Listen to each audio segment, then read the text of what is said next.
Welcome to Burlap Teachers. Enjoy the video. You begin by opening Facebook and signing in so you can change account details. Once logged in, go to Settings and Privacy and tap Settings.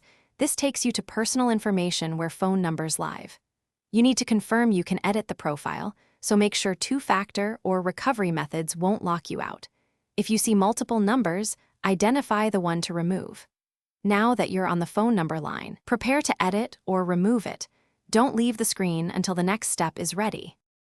Next, tap the phone entry to open options and choose Remove or Edit. Facebook prompts this to protect your account. Once you select Remove, it typically asks for your Facebook password. Enter it to confirm because this prevents unauthorized removal.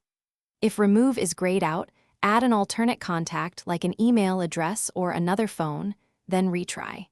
Make sure two-factor authentication isn't solely tied to that number. Otherwise, add a backup method first so you don't lose access when the removal completes. Finally, check personal information to confirm the number is gone and review account recovery options to ensure you can still access the account. Once removed, sign out and sign back in to verify behavior. This confirms sessions updated across devices. If you can't remove the number because of security holds, use a backup email or identity verification to regain control, or add another trusted method, then remove the number again. If problems persist, contact Facebook Help and provide details for escalation. Thanks for watching. Consider subscribing if this video helped you.